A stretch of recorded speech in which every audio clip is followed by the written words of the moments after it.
ውስጥን ማጽዳት ያስፈልጋል ያማስተካከል ሚል ባለፈው ሳምንት ኹጥባ አስታውሻለሁ ዛሬ ባጭሩ ያስታወስኳችሁ በየጊዜው መታወስ የሚገባው ስለሆነ ዛሬ የምንጨምረው አላህ Subhanahu Wa Ta'ala ያንን ቦታ ለምን መረጠ ያው መሬት ነው መካም እዚች የምድራችን አካል ነው ካዕባም ቤት ነው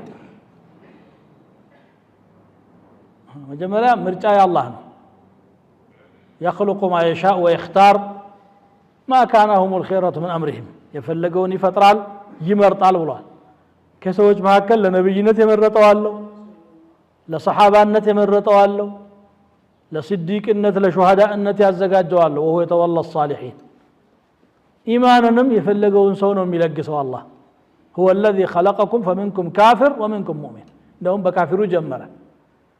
ይሄ ማለት አንተ ሙእሚን ሆነህ ራስህ ስታገኝ በጣም መደሰት ይገባሃል ማለት ነው እንደው አላህ እንዴት ለዚህ ማዕረግ እኔን አበቃኝ በምን ጮሌነቴ ብልህነቴ ያገኘሁት بمحض فضل الله በአላህ ችሮታ ካልሆነ በስተቀር ማለት እንጂ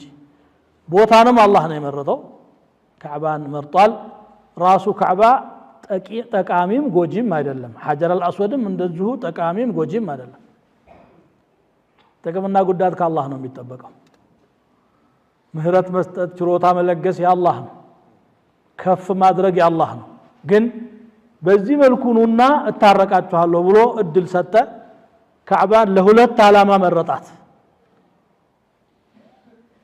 አንደኛው ዓላማ ይሄው የሐጅ ስነ ስርዓቶች በዛ ቦታ ላይ እንዲከናወኑ አዟል